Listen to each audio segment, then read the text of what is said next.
পাকিস্তানের কয়েকটি স্থান লক্ষ্য করে হামলা চালিয়েছে আফগান বাহিনী। এ হামলায় পাকিস্তান সেনাবাহিনীর একজন সদস্যসহ সর্বমোট ৮ জন নিহত হয়েছেন। আফগানিস্তানে পাকিস্তানের বিমান হামলার কয়েকদিনের মধ্যেই এ হামলার ঘটনা ঘটল।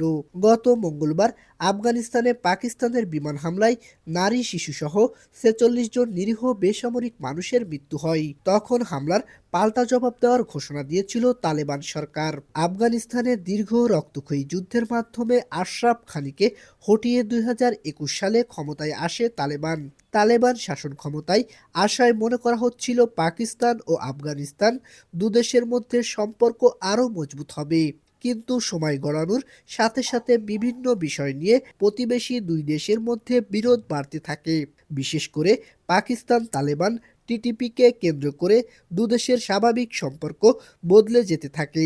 সীমান্ত হয়ে ওঠে উত্তেজনাপূর্ণ। গত শনিবার পাকিস্তানের অজিরিস্তানে টিটিপির হামলায় ১৬ জন নিহত হয়।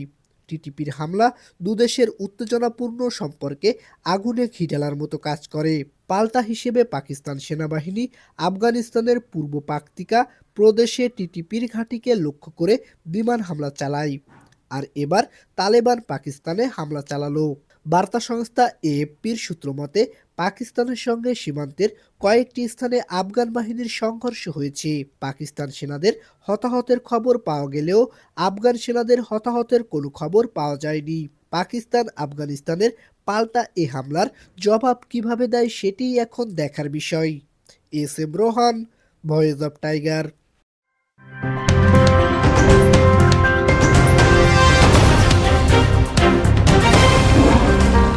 Voice of Tiger.